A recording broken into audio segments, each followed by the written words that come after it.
President Trump's foreign policy team facing a key, potentially explosive test in Ukraine tonight. Ukraine is warning it will soon send more Navy ships through the Kerch Strait in defiance of what it says is a Russian blockade of the key waterway to the Black Sea. The Kerch Strait was where the Russian Navy seized 24 Ukrainian sailors last month, sparking an international crisis. Now, as of now, the Russians are still holding those sailors.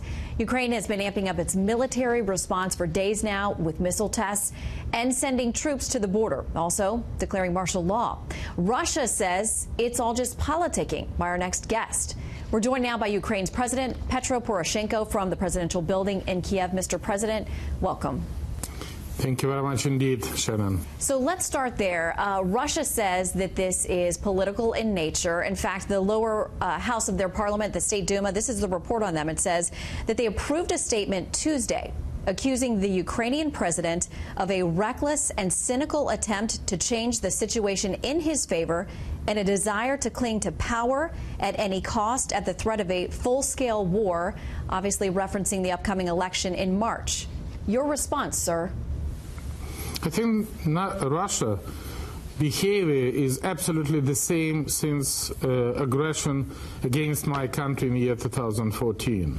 When Russia launched illegal annexation of the Crimea, and now on the 25th of November in the neutral water of the Black Sea for the international, open for the international navigation, the 10 Russian military vessels opened the unprovoked targeting fire against Ukrainian military boat, tugboat, and wounded 3 of my soldiers and injured another 3 soldiers during the storming operation in the neutral water. Mr. Putin, this is the act of aggression. Mr. Putin, this is the war. And this is not a joke and not an incident and not a crisis.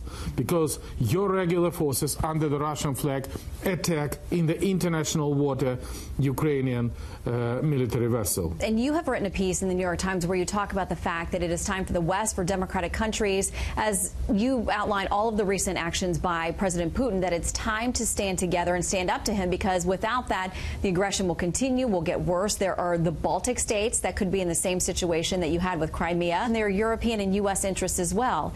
The U.S. took a step earlier this year under President Trump to provide Javelin missiles and launchers that you all desperately wanted and needed. The U.S. and NATO have denounced these recent actions by Mr. Putin. What more specifically would you like to see? What do you need from these other countries? The reaction of the world was quite strong. But this is the statement. This is the words. And for the Putin action, it's absolutely not necessary for us to act. And for example, first thing, we should have a NATO presence in the Black Sea, not allowed to move or to occupy the Black Sea and Azov Sea region by Russian forces, which is happening now.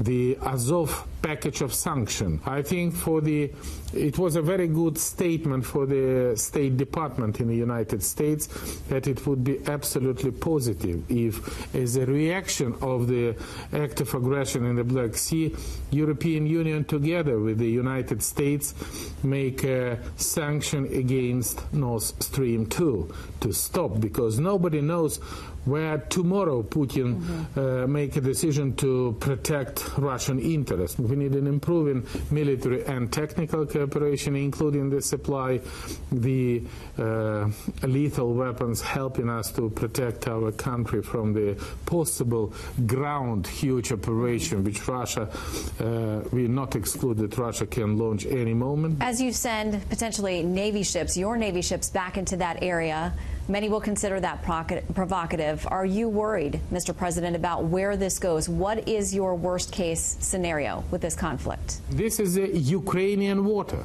Both Ukrainian and Russian water, both Kerch Strait and Azov Sea, and our military vessel, under the law and under the international agreement, do not need to ask any permission or any other form of approval from the Russian Federation, especially when Russia illegally occupied the Crimea. Russia is blocking the freedom of navigation in the Ukrainian territorial water, and now the United States, because we should have a reaction. With that situation, Russian vessel should be blocked for entering to the European or American ports. And we are ready to open the coordination what type of action should be undertaken immediately.